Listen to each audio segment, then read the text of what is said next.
morning. Good morning. Well, morning. A very festive webinar Wednesday for December. We all thought at the last minute, what can we do to make it be known that it's Christmas? So I've got my wee tree and we've got a Santa bunny in the back of Keith's. It's not a bunny, it's a kangaroo. Oh, apologies. It's all the way from Melbourne Zoo, so you wouldn't really have snow. But anyway. No. So yeah, thanks a lot for joining us this morning. We're just going to have a chat today about the revised statutory guidance for self-directed sport, which is very exciting. And I'm playing a dual role. I'm kind of being a guest as well because I've been part of that process. So I'll let you guys ask some questions rather than me being the question asker for a wee change, which would be nice. But what you guys been up to? What do you want to share? Okay, well, I'll go first. We've been organising mental health first aid training, which we took part with. So it was part of our Grow Bigger Lives group, as well as some of our folk who'd been through working together for change and partners in policy making. So we did that up in Aberdeen, which was our first, which was really interesting because we got lots of diverse opinions about, to be honest, not just about the first aid training, but what next. So we're going to kind of do a little bit of a group to say, if somebody's got significant mental health needs, so rather than just the basic kind of the idea about what you do for identifying and superficial sort of first step stuff, we're trying to think about what else we could do. So that's been quite interesting. That does sound interesting. So and like, and that's like the equivalent of doing your first aid certificate, isn't it, for kind of people that might have injuries or get hurt? It's the same kind of idea, isn't it? It's been around for probably, I think since about 2009. It's been around. I did it back in the early days of it, and it is interesting because it's part of that whole shift from mental health being something you don't talk about. And that awkwardness, I think, round about, well, you know, what if I get it wrong?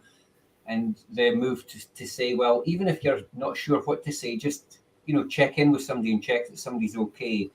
And I think it's been around even, Alistair, I think it's been around even longer than that, because I actually did the mental health first aid, but it was way back in somewhere between 2005 and 2007. So it's even further back than that? Oh, yeah. Right, okay. It's early 2000s, probably somewhere, but yeah. You know how time goes when you get to our age. Exactly. That's what happens, isn't it? Yeah. So we'll be having New Roots home meetings. We've got another one coming up on the 5th of January. We'll be doing good stuff for that. Yeah. And of course, as you said at the meeting, straight back into that one, Alistair, on the 5th of Jan. Straight back in. No messing about. There's no there's no time to waste, is there? And working together for change, we've been doing a bit of that as well. Yeah, we had our in-person meeting recently, our second in-person meeting, and then in January back to our sort of online session, January and Feb, and then an in-person meeting in March. So yeah. And it was a session all about person-centred planning, wasn't it, Keith? It was quite a nice, reflective, interactive space for us all to think about. What was the title of it? It had a fun title. Plan or be planned for. I like that. Yeah. So just emphasising the fact that you should take control of your own plan, really. Yeah, lots of people, lots of interesting experience of planning or of thinking about support there, definitely. Yeah. And luckily we had our Dr. Danielle Farrell in the room for that as one of our key facilitators, and she was promoting, actually didn't ask June to get this link ready, but hopefully she'll have it up her sleeve to be able to share. Danielle's got got some funding from National Lottery Awards for All to be able to do person-centred plans with folk, but she does them digitally, which is really cool, quite an innovative approach to person-centred planning. So I think she might still have capacity for a couple of plans over the next few months. So when we find the link for that, I'm hopefully June will share it and we can get folk involved. Or it's in our news brief. It's in our most recent news brief as well. Yeah, no, I think there's still some capacity, because I was talking to somebody else about that yesterday as well, and I hope there is, because I was promoting that as a way that people could get get a bit of input about thinking about what they want, how they want their support to be in the future, or how they want their life to be in the future.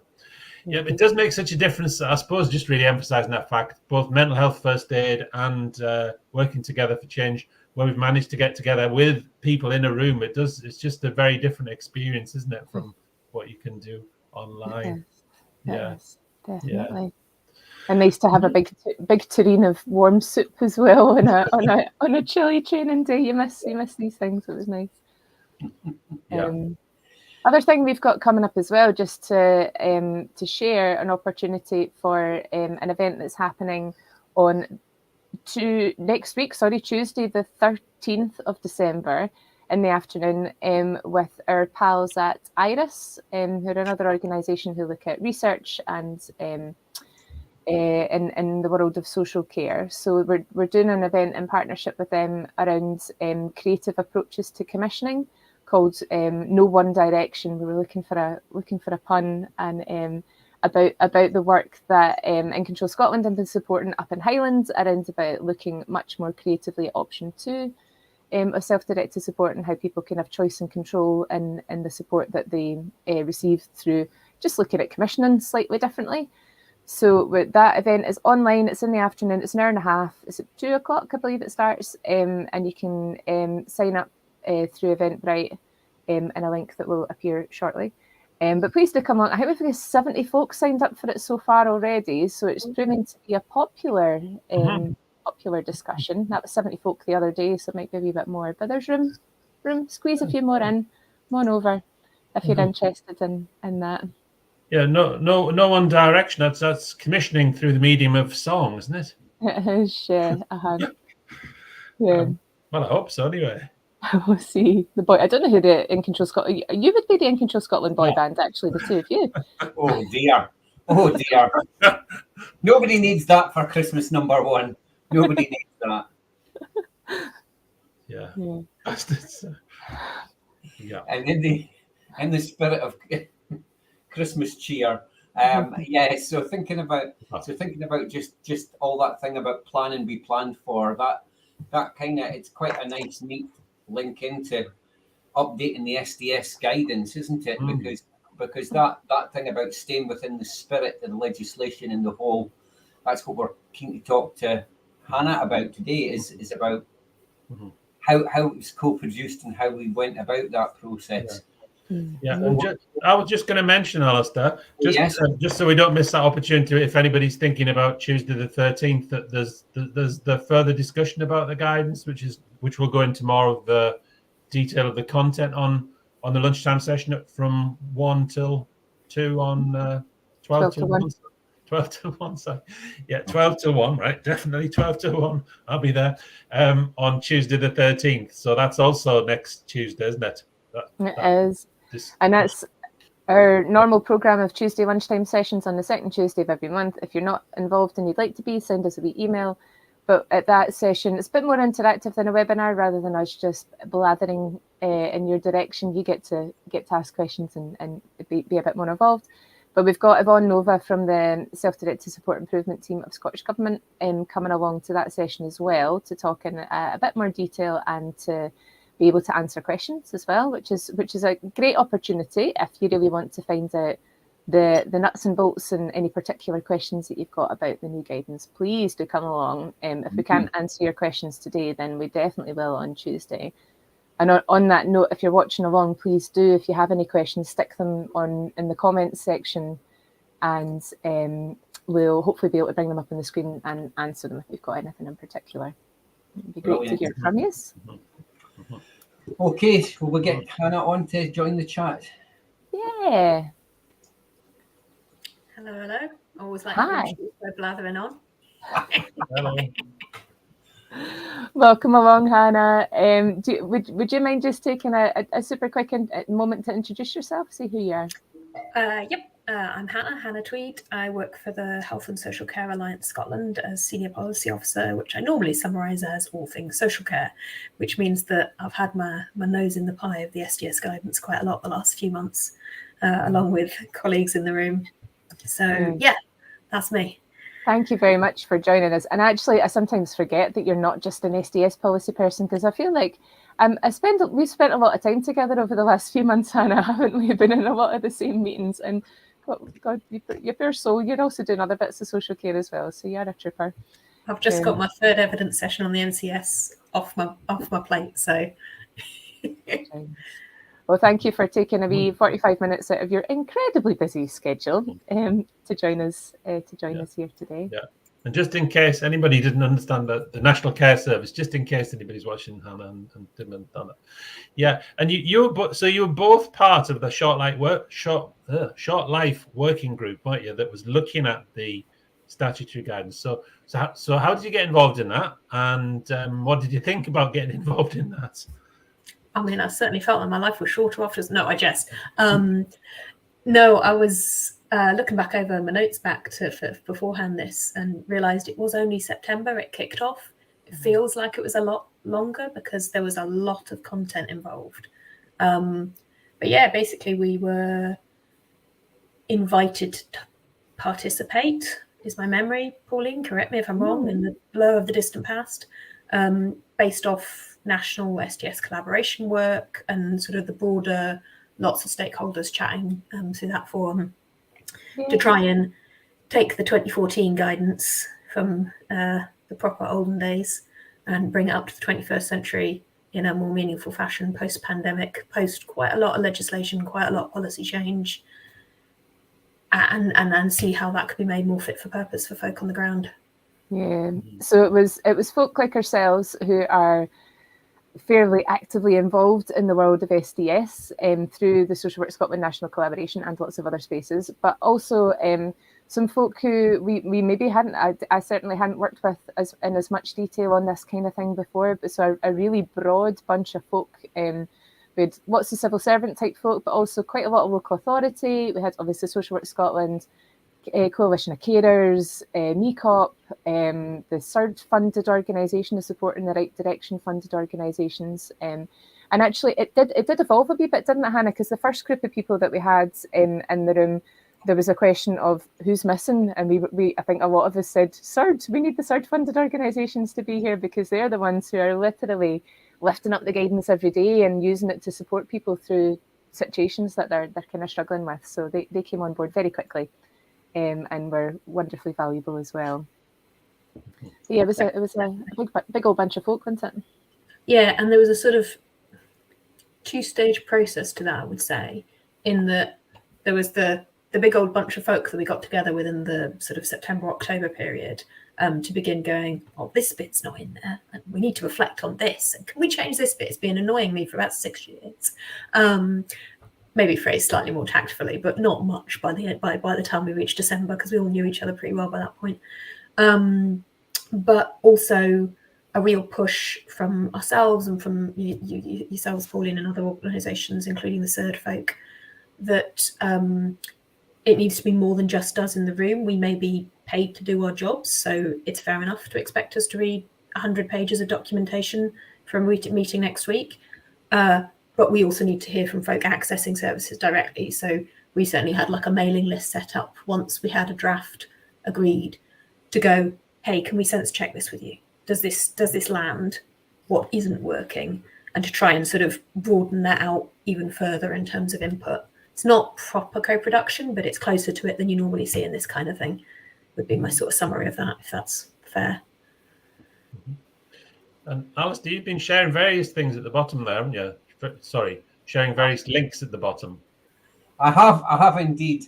We've got the updated guidance, the executive summary, the easy read version, and there's a BSL video as well. Just to let you know that we have had somebody called Girl69 trying to share her private pictures also in the chat. Please do not click on those links. Those are not authorized by any of us. That's an interesting development. I've put her blocked, but just in case any of those are appearing, please do not click on those links. They may mess up your computer or phone and not give you the links you're expecting. Anyway, back in the room. I would also flag just before the blocked messages that the BSL video is a summary of what's changed rather than the full 100. You know, yes. So you won't be watching 6 hours of sign language. Yeah, but that's the thing, isn't it? That there is so much in the. I mean, just there's so much in the actual guidance. There's lots of pages, lots of detail, and I guess the other end of it is easy read is only like 7 pages, which I know you sometimes easy reads can go on forever, but there's not as much in the easy read to give you that sense of really, the meat of what. And I do think there's maybe something in between, that's accessible, that really gives you a sense of, without raking through everything, this is what I can expect, because it is still there's a lot of real, good human rights based detail in there, in the document.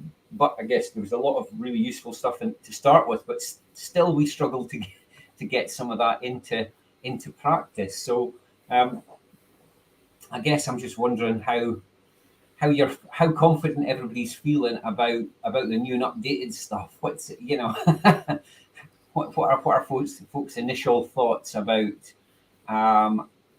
Is it going to make a difference, do you think?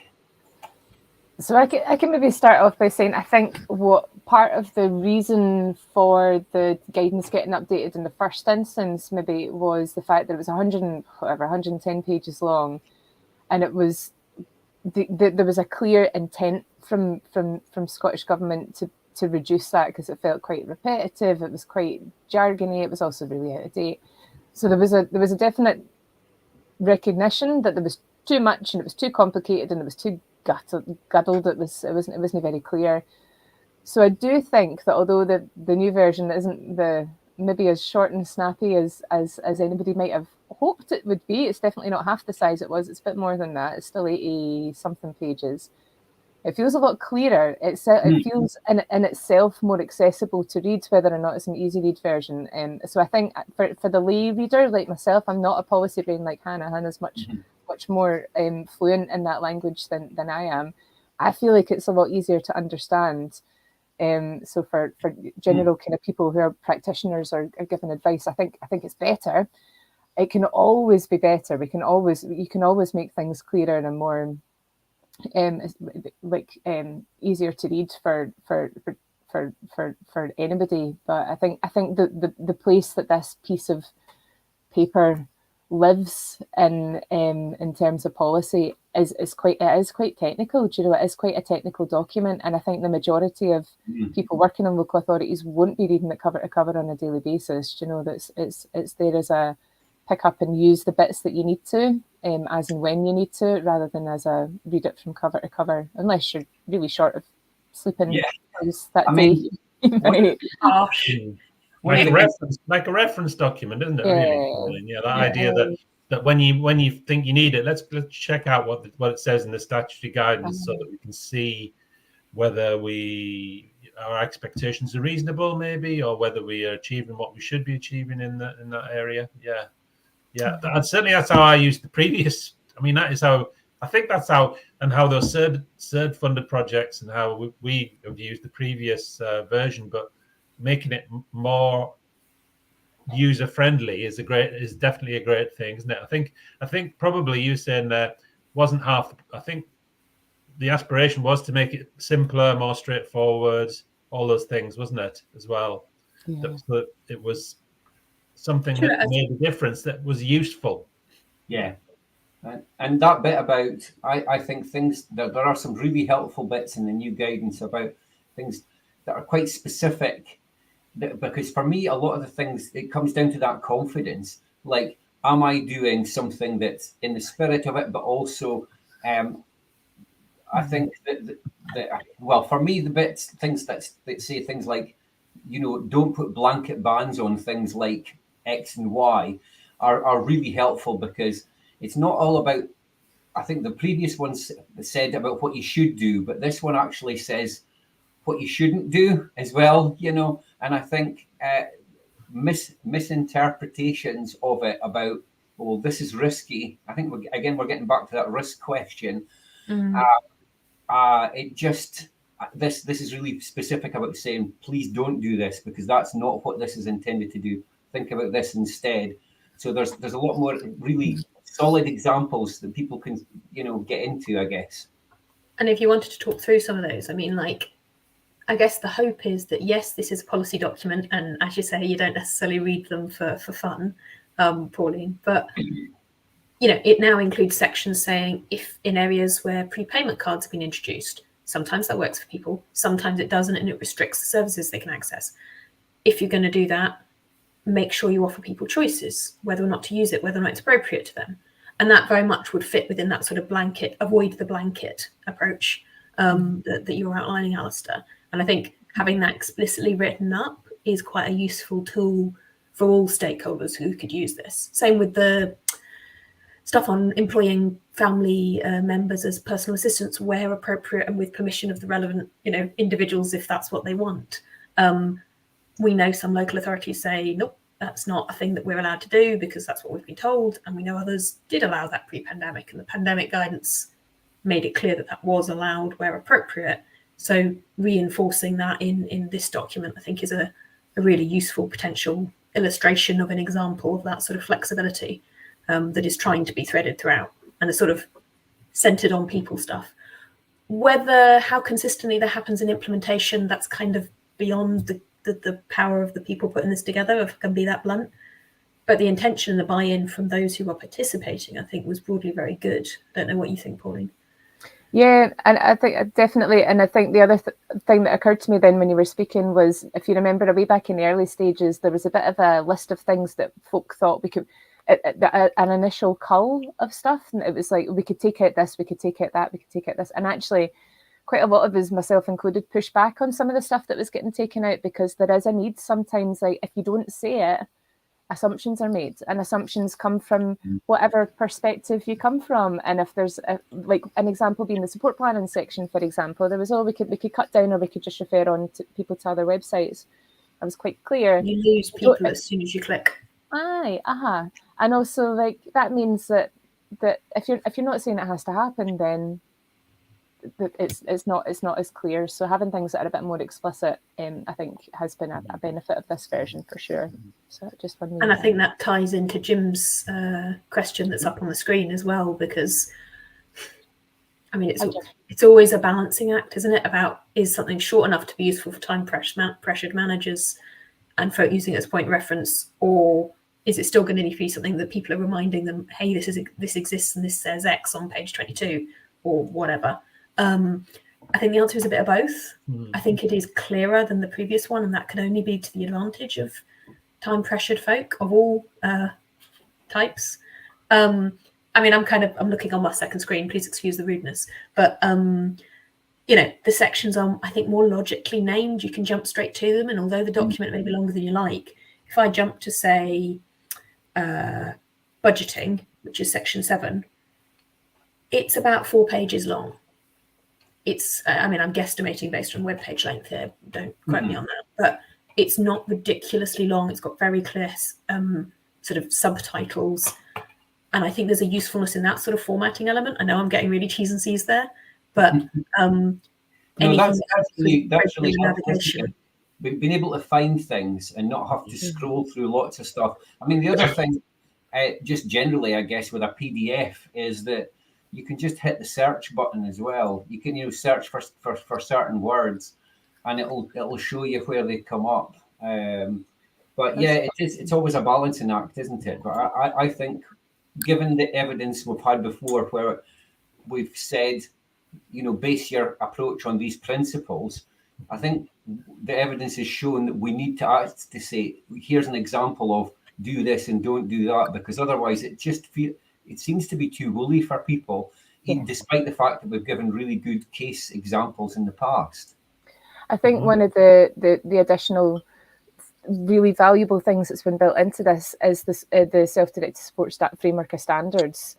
Is because that is almost, and the standards are there for health and social care partnerships to know what good looks like, and it's obviously helpful for people using services, but it's really as a representation for, this is what we should be aiming for as people commissioning and delivering and paying for and providing support. So having them as part of the built into this new guidance is really helpful, because it does give some of that. So like, because I think sometimes, and especially when this is a brand new bit of legislation almost 10 years ago, people didn't really know what good looked like. You didn't know. People were kind of trying things for the first time and seeing what stuck. And I think we've got a lot more evidence now as to what good means. Yeah, I think that the experience of the last few years and the experience of seeing the things that haven't worked as well have definitely, it felt like they definitely influenced what was in this statutory guidance, the things that were improved or clarified or made clear, made simpler, or whatever in this statutory guidance. I know that both you would be really keen to be involved in it, and there'd be the people who got involved, I think, would be people who'd be keen to be involved in it. But when you've got keen people who think that statutory guidance is exciting because they think it can actually do something, I wondered where that sentence was going. You're bound to have different views, aren't you? You're bound to have different views, even if it's only. So how did the group of people involved manage to reconcile all the different views and get it into something that we've got just now, really? Yeah. There were a lot of differences in opinion, I'll say that for sure. Well, Hannah's thinking, I'll say the approach that was taken was draft, redraft. So it was almost like trying to find, so comments were taken on board and criticisms and challenges and all the rest of it were built into a draft, and then it was put out when it was taken into context by the civil servants to think, actually, what's the legal bit that we have to make sure we're getting right, and how does that fit within the kind of thoughts and perceptions of other folk around the room. It would be pulled together into something, and then we would debate it again. It was like, nope, still disagree, still don't think that's strong enough, or think it should be this, think it should be that. And it was really through a drafting and redrafting process that did take time, and I think there were quite a lot of disagreements that we got there in the end. I think was something everybody's fairly happy with. What do you think, Hannah? I think there were 13 or 14 official drafts, and each of those had multiple people commenting via track changes and responding back to different comments. And I mean, some days I did feel like mostly what I brought to the group was the ability to use the combine function in Word so that you could get them all in one document. No, I'm being flippant, but and fair play to James and Yvonne at Scottish Government. That was a lot of juggling and of drawing that together. That's a huge amount of work that isn't necessarily obvious in the finished piece. But I think it's stronger for it, because I think that even at points where there was disagreement, call me naive, but I think it was disagreement from people who did want to see better outcomes in social care. And they were coming from different perspectives and different thoughts on how to get there. But the core impetus for change and why they wanted things improved, there was commonality in. And I think that does change the discourse, because it means you can have that quite open, well, I think you're wrong. Maybe not quite that blunt, but it wasn't far off it. Or where sometimes the answer would be, well, we can't change the bit on, say, eligibility criteria because it's in the legislation and it's been signed off. And until that is changed by something like the National Care Service, if it goes ahead, separate round available on the request, that bit can't shift. What we can do is frame the ways in which people should approach that in prioritising individuals, in thinking about flexible engagement with community support, so how it's presented can change, but the legislation can't. And that was fair play, to be honest, because that's a different bit of work. But yeah, there were also a lot of subgroups. I think it got to the point where there was a human rights read subgroup, there was an accessibility communications subgroup, there was a subgroup working on the legislative compliance of it. There was a lot of moving parts, and then trying to make sure that was all communicated back to people, I think was a lot of work involved in. And I think it's better for it, even if my inbox isn't necessarily. Yeah, imagine trying to do that before Zoom as well, actually.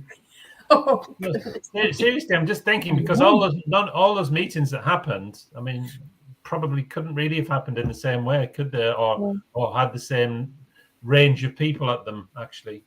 Yeah, that's true. Yeah, I think it's very much a digital product. Yeah. So and Jim's said about what you can and can't use things for. And I guess that's one of the things we're saying, that it does actually feature things like don't put blanket bans on things like holidays. For example, it expressly says things like that, which are really helpful.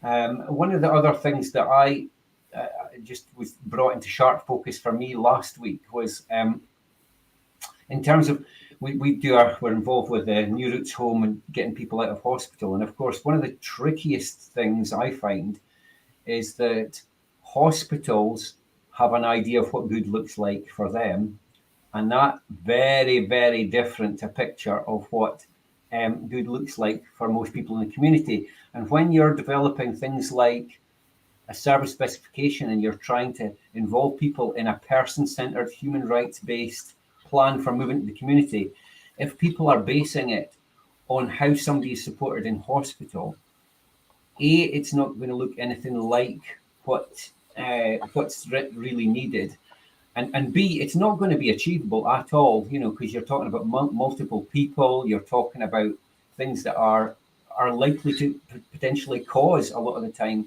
the frustration and the breakdowns in relationships. I actually had a situation where I was discussing whether or not I'd be an option 2 or an option 3 in order to try and break the deadlock about, who could take decisions about the shape of things. And the consultant psychiatrist said, "What are you talking about? We don't. What are you talking? What's option 2? What's option 3?" I said, "Oh, self-directed support. Well, we've nothing to do with that." I'd love to say that surprises me. I know, but it did make me think there, whoa, what are we doing, or what do we need to do about getting like this new guidance, not just to partnerships, but because again, it's that silo of, well, this is my little bit. Yeah, it's also that stuff about message, isn't it? About communicate. It is about communication, and it's that thing about Scotland's approach to social care, which is just somewhere at the very start of this document, isn't it? And emphasised, I think, quite clearly in the document. And that was actually, again, when I was reading through my notes before coming on this morning, thinking way back in time to September when we were all had less grey hair. That was one of the first things that was identified was something that needed to be clearer, was that this is the national vehicle for social care in Scotland, and it has to be abundantly clear that this isn't an optional extra. There's not an option 5, which is to do nothing. It's like this is it. Use it and use it well. And I've got a total bee in my bonnet that I'm not wearing about what the kind of thing you're highlighting there, Alistair. Like, I'm going to go back to 2020 and say one of the results from the My Support, My Choice research that we did with Self-Directed Support Scotland was that I thought needs the most action was the one that said only 4% of people had heard about SDS via a medical professional or something in that region. It was definitely under 10, depending on which population group you're talking about. I'm not getting to the intersectional analysis, but single figures. And given how many people the GP is their first port of call, or hospital admission is the first port of call for needing rehabilitation and social care support, I find that baffling. Not surprising, because a number of times I've heard similar stories to what you just relayed, Alistair, but there's a real need for that, what I call basic education of healthcare colleagues, to empower them to signpost people. And that also feeds into what was I was ranting at my radio yesterday because hospital discharge figures, and the conclusion of the commentator was pay medical staff more to break the deadlock. And you go, well, yeah, absolutely value healthcare professionals, no arguments on that. Maybe also consider social care as a key part of this equation rather than completely forgetting about it. That is a tangential rant from the guidance, but I think it definitely needs to be part of the rollout to ensure that wider information sharing is there.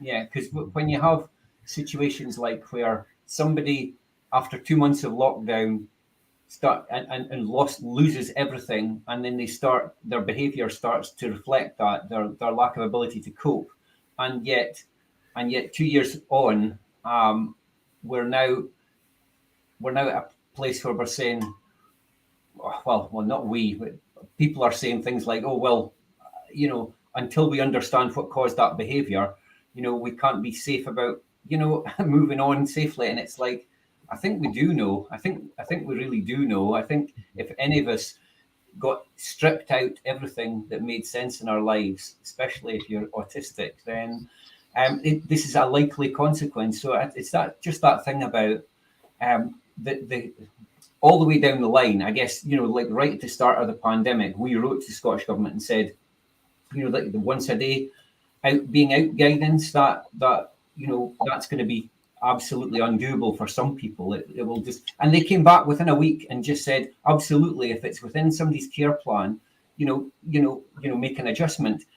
But that didn't happen for a lot of people. That absolutely didn't happen, and the consequence of that perfectly foreseeable. And if it's now 2 years later and we're doing the coming home report and we're putting the new guidance in, and still, the legacy of that allows people to maintain, a stay in hospital when they don't need to. It just feels so alien to everything we're talking about, the human rights-based approach. And sorry, I was on a rant there.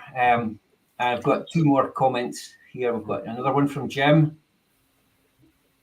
Really look beyond the medical model and underestimate. Yeah, and we're all really keen to sit down together. This isn't about us and them. This is about us saying, come on, let's get on the same page. We could do this together, but you have to let us. And actually, there's some really interesting models of good practice illustrating that stepping away from that sort of what I call standard medical model. So, like, I know University of Highlands and Islands do a really awesome module with their nursing students around human rights-based approaches, both for staff themselves and their well-being, and for the people for whom they're supporting.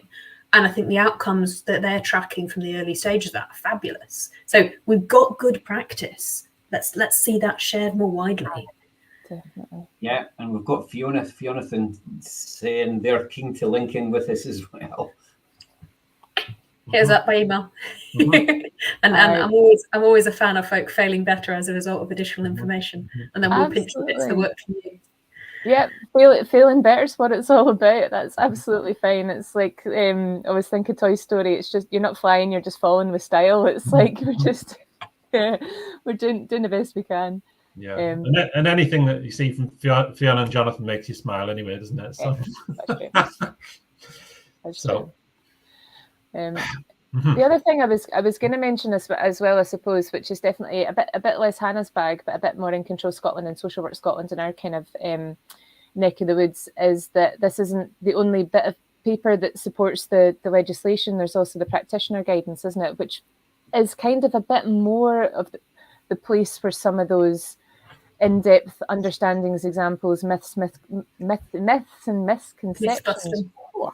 Put my teeth in. All of that stuff kind of lives, and that is going to get reviewed as well. So because again, that got written 8-9 years ago, whenever it was, and practice has evolved a lot. And I think this is something I saw when I joined in Control Scotland, is that there was still a bit of a habit of people across the country using stories from 10 years ago about when SDS was brand spanking new, as examples of innovation. And actually, we've had years and years of really interesting and brilliant practice. And just like you said there, Hannah, there's stuff going on that in Highlands and Islands with nursing staff. Let's gather up some of that stuff that people not necessarily have heard about before, and make sure that we can share experiences of more up-to-date practice and interesting examples through that process. Because we often talk, don't we, Keith, about creative support doesn't necessarily mean something absolutely unheard ofly, I never thought about hiring a hot air balloon or whatever. Do you know, it's not about that. It's just about not doing the same old, isn't it? Yeah, creative support is just the right support for you, isn't it? Really, that's what I always think about and if the idea of being creative puts people off, we shouldn't think about being creative. We should think about just getting the right support. So what's the process for that, Pauline? The process for the renewing practitioner guidance? So all going to kick off again. We'll get to roll our sleeves up, get back on Zoom, and start on what's different drafts of that. So it's not going to happen till after Christmas, but there'll be and yeah, hopefully she says, hopefully, I think so. I think it's after Christmas. Yeah, good. Had a panic. So just be another process of working through collaboratively with the right folk in the room, and from the folk that were in the room for the statutory guidance, it'll be different folk in this room. I would imagine there'll be more people who are more involved in practice and are rather than that more strategic level potentially that were involved in the original this set of guidance. So yeah, it'll be another set of conversations and meetings, and I would say if it is something we asked again, because we did our webinar and lunchtime session during the summer about how there were plans for developing the statutory guidance, and we made it clear if this is something you're into and you're interested in, get in touch. So the same rules apply. If being part of the practitioner guidance is something you're into and interested in, give us a shout, because we will be in the room and be able to make introductions and get the right folk in the room, or just speak to you. Well, to help inform and control Scotland's input into this. Tell us your stories, tell us your experiences, and we'll try and make sure it's reflected. Yeah, I know that Donna and the team at Social Work Scotland were really keen and are still really keen to hear from that breadth of folk and engage. And I think the same is true of Scottish Government colleagues, to make this as fit for purpose as possible. I think that's a genuine ask, for all that they have to jump through the hoops of, but we can't share certain formal written drafts until someone on high has signed off, because them's the rules.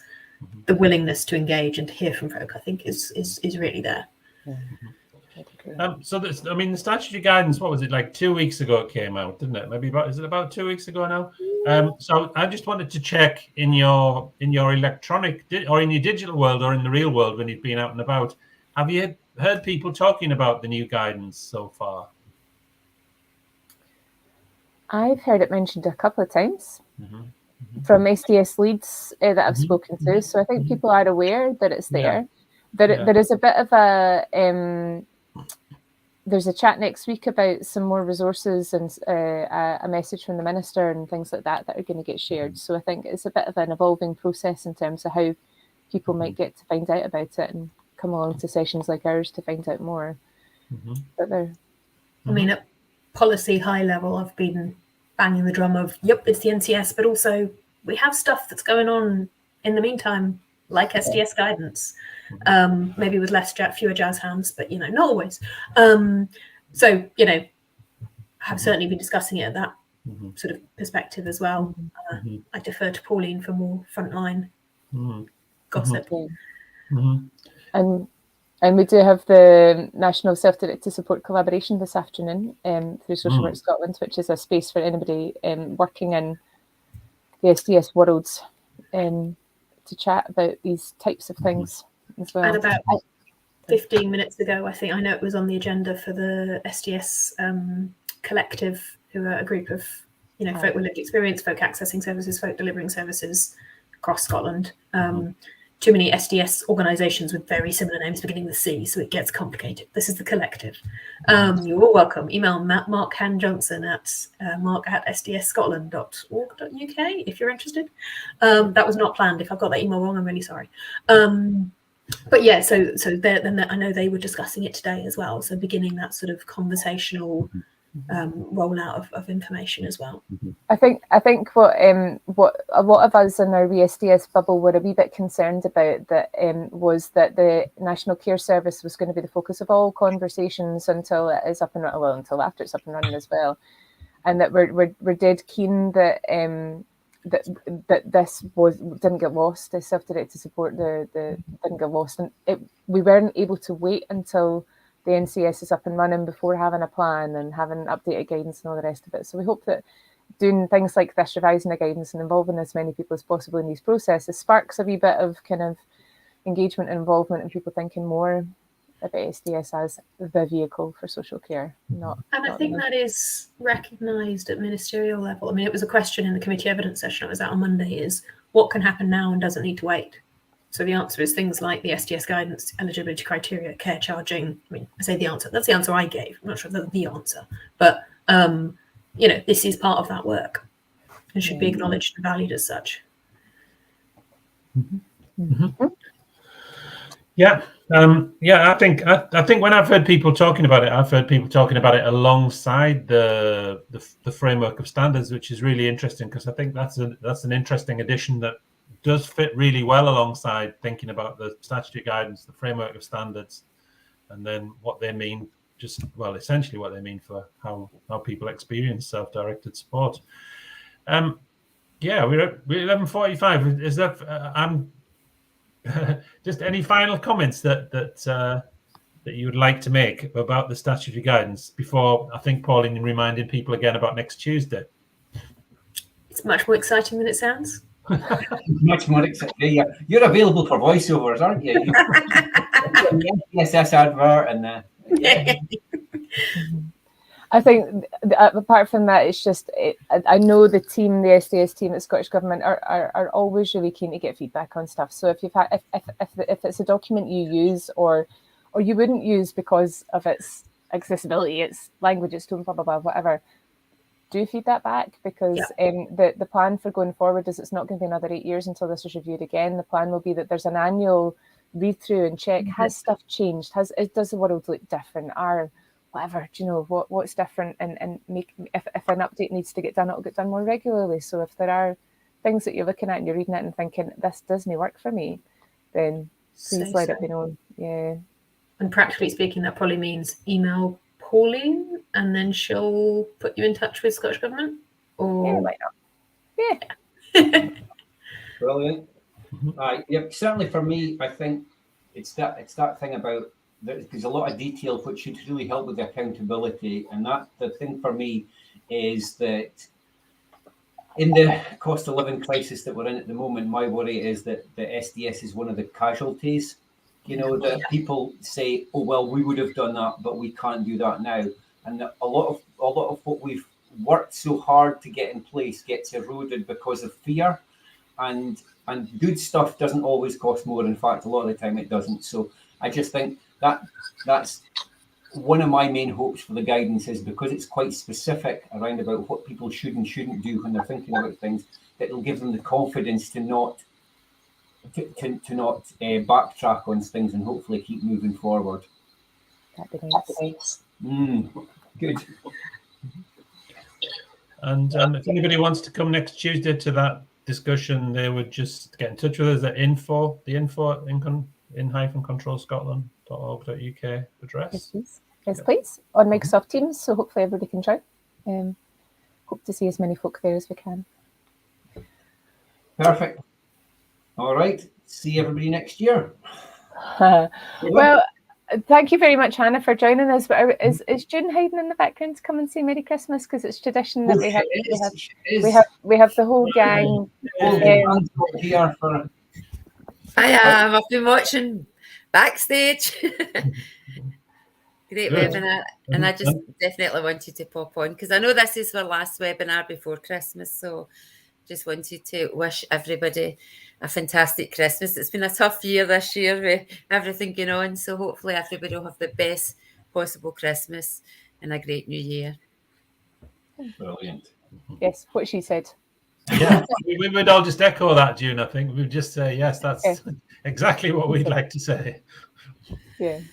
And also thank you to all our viewers who have been watching us all year long, and hope you continue to join us every webinar Wednesday. Brilliant. And it was great seeing you as well, Hannah.